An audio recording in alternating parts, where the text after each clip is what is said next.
Welcome to Beyond the Card, a series that explores the lives of librarians, library patrons, and everyone who walks through that door. Get ready to open the book on the story of our lives.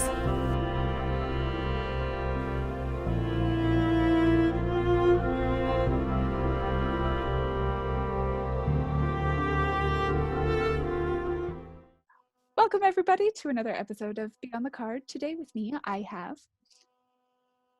I'm Steve Kraus. And today we will be talking about the importance of libraries and all of the stuff in between, like how we love libraries. So thank you for coming to talk to me. This is really cool. Oh, it's great to be here, Brittany. This is a great opportunity to talk about libraries in a bit of a different lens. I've been a user of Greater Sudbury's Public Library for over 15 years. Actually, a couple of different times, because I was up here in university in the early 2000s as well, and I was a user of the public library back then too. Yeah, and I love getting everyone's kind of different perspectives on the library and how they feel about it, and just kind of everyone's different experiences, which is super cool because not one person has the same experience with the library. So we're going to start. We're going to get through some of these questions, and we're going to get some of your views on the library. So why do you think the library is important?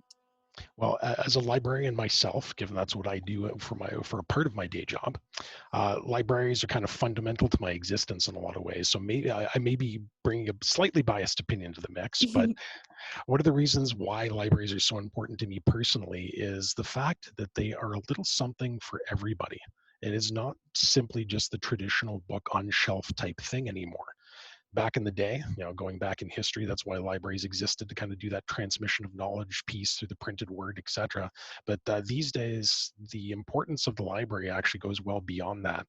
It's obviously still one of my favorite places to go get, my brand new books of a variety of sorts, be it fiction, nonfiction, personal interest stuff. I've probably taken out most of your fly fishing collection over the years as a good example of that. The main branch had to pull some stuff from some of the satellite branches across town a few different times. But the other thing that's really interested me a lot in the last couple of years has been your makerspace. I have come in and built a variety of things for a variety of reasons. So it's really important to emphasize to everybody out there that the public library is more than just the books on the shelf, because you guys have great programming going on for a variety of age groups. It's not just story time anymore either. It's a case where you can come and build things in the makerspace. You can experience programs for a variety of age groups. The dimensions of the libraries these days, both here in Sudbury and all around the province, are endless. It's just a point of digging in and really figuring out what your local public library is delivering. It's true, and I'm always so shocked at people that come into the Mackenzie space and not even realize that the maker space is downstairs, because it's kind of hidden away in a corner, and then people find out what's in the maker space and they're like, wait, I can take out a sewing machine and just use it, and you're like, yeah, go ahead.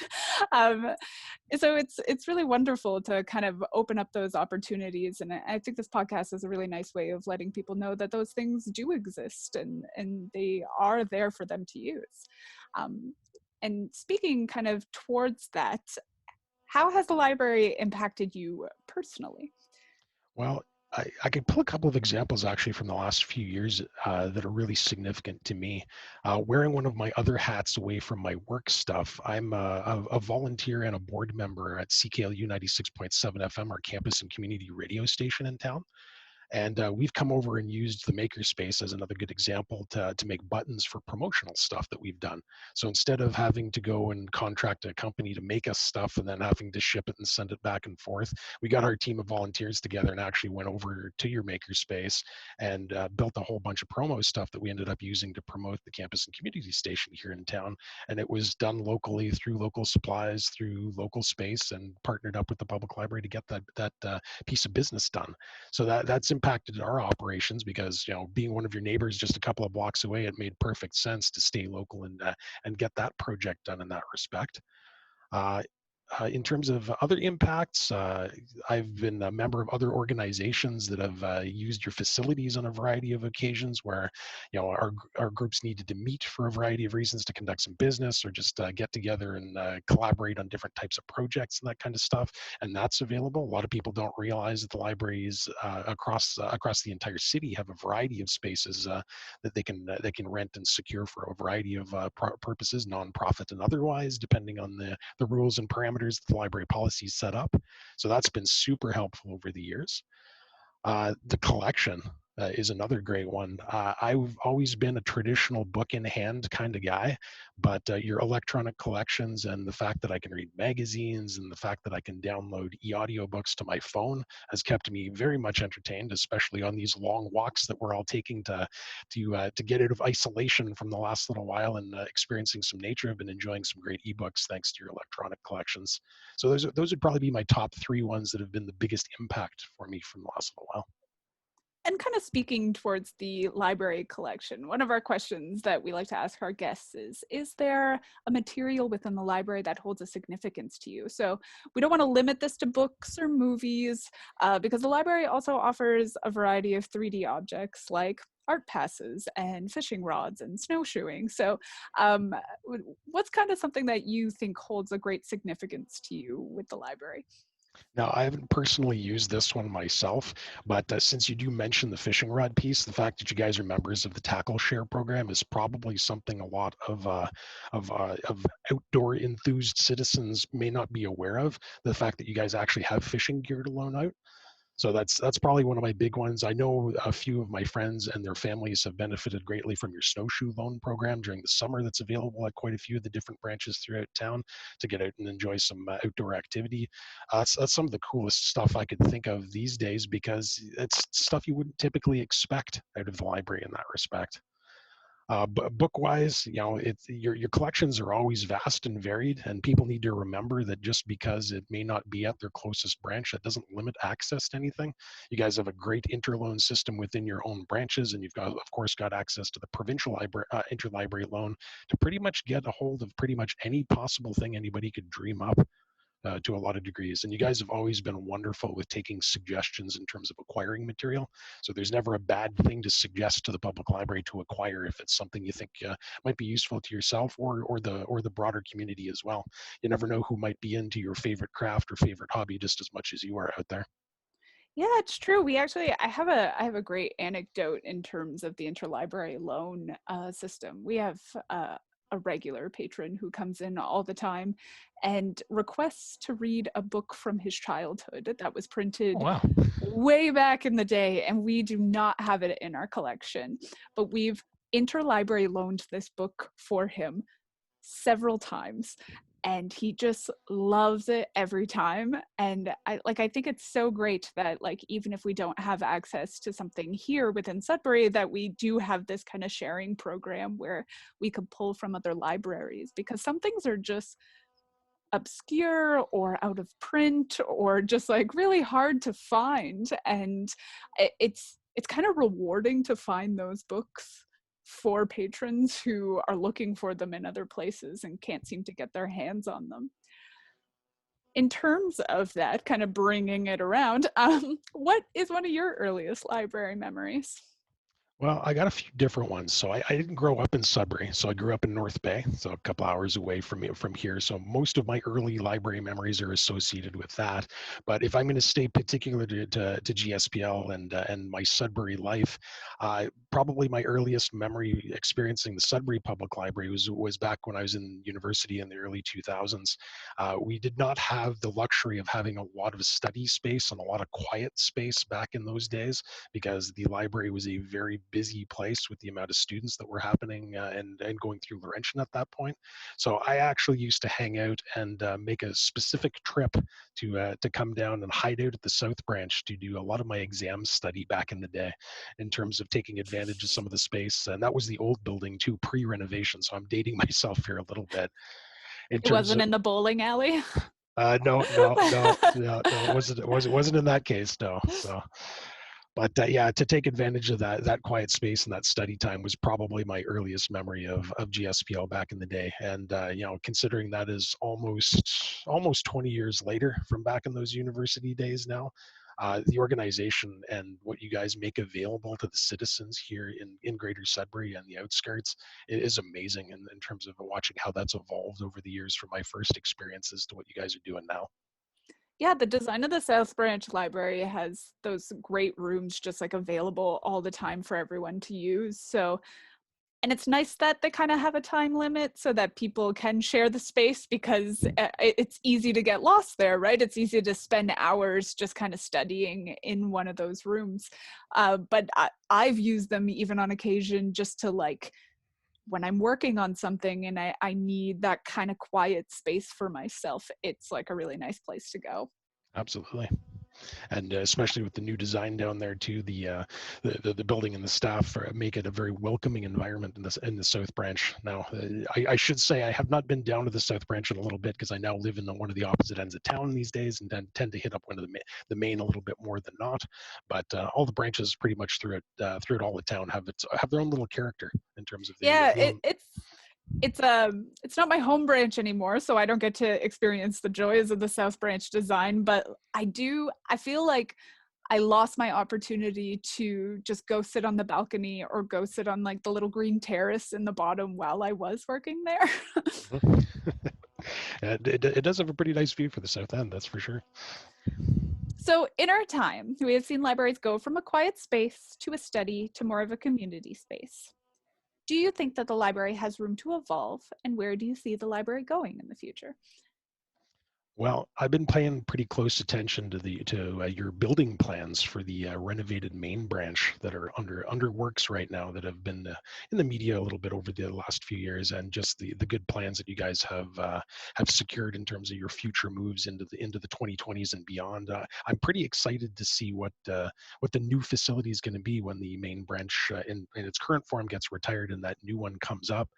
But from like a community standpoint, uh, people need to realize that that idea of having the library as the community hub, as it was introduced a few years back, is going to continue to evolve and become more and more important.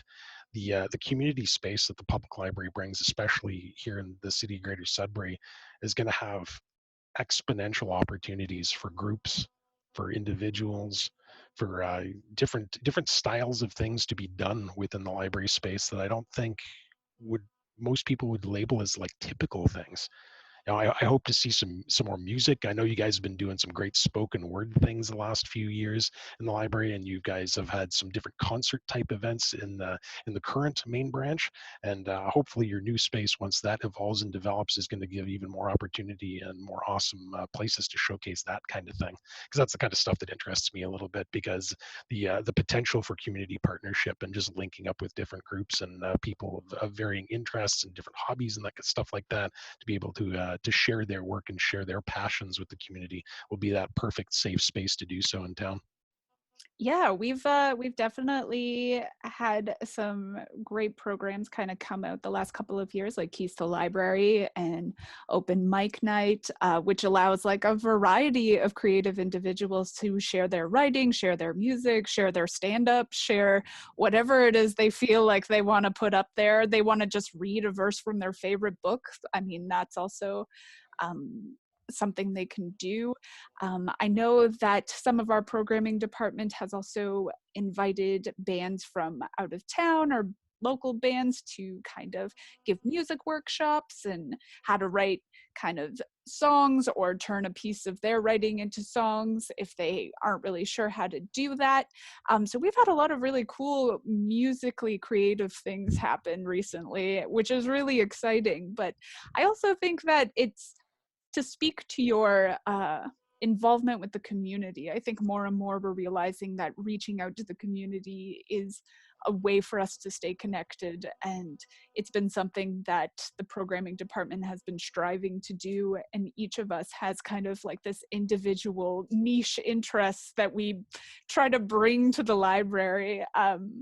In that, like, we've been doing a lot of like gardening programs and a lot of reusable and recyclable programs, and trying to make a lot of our our programs that we do have now as well be something that people can upcycle stuff that they already have, kind of trying to harness that maker community and get people into our maker space.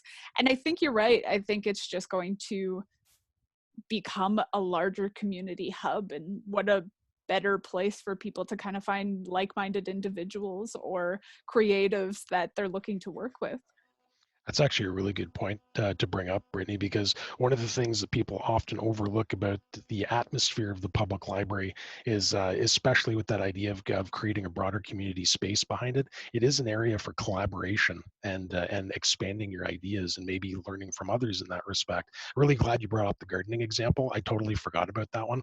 You guys have some seed library stuff going on that you guys have been experimenting with over the years, and I always miss out on the timing of it every year. And I think because of the COVID and the isolation that we're currently dealing with, it's not going to be as accessible as it was in previous years. So I may miss out again this year. But the fact that you guys are plugging in all these different interest pieces, I think, is really key for the community as well. And maybe with the limitations these days, you guys are going to come up with some awesome creative ideas with your awesome programming staff to deliver some unique things as we roll into the summer months.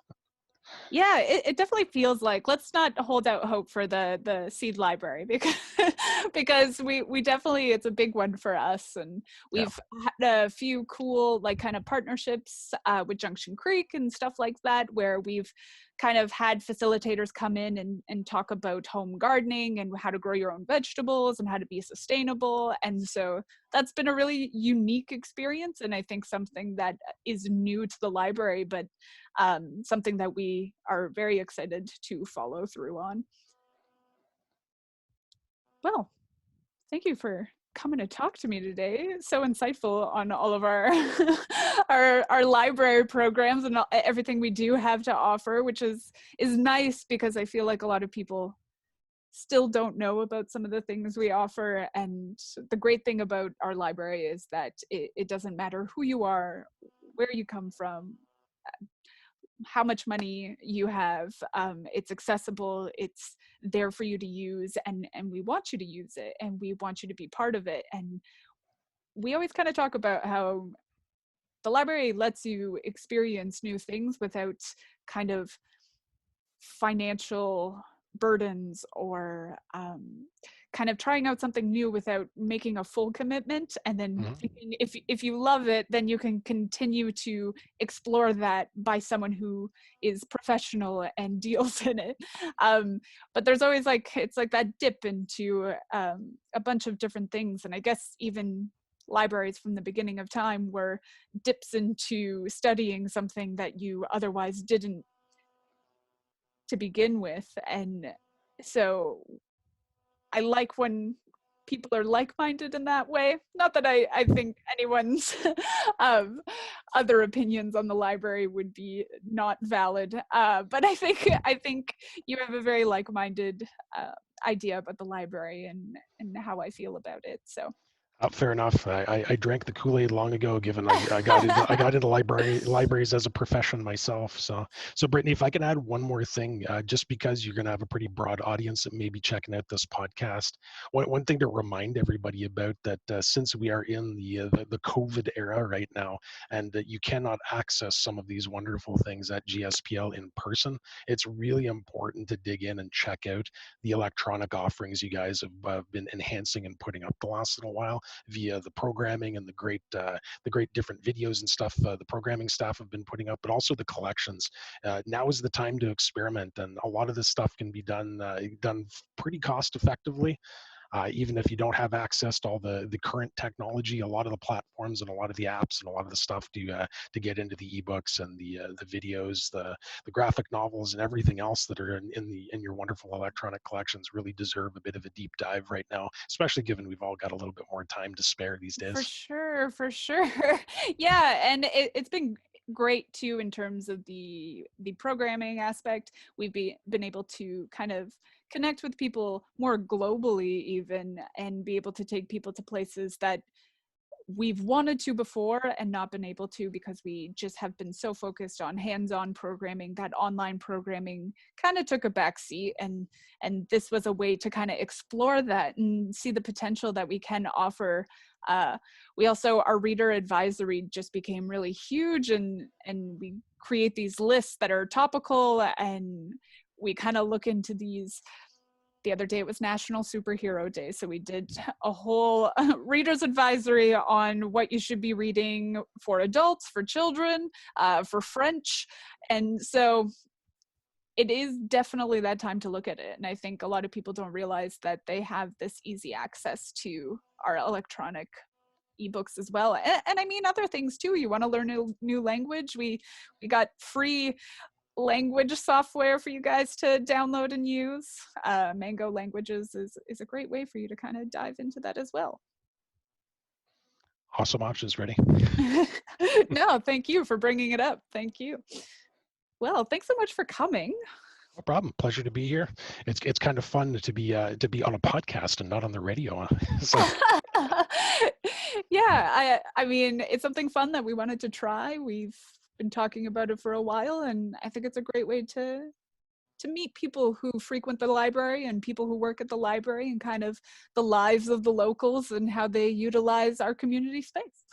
Absolutely. Thanks very much, Brittany. Thank you.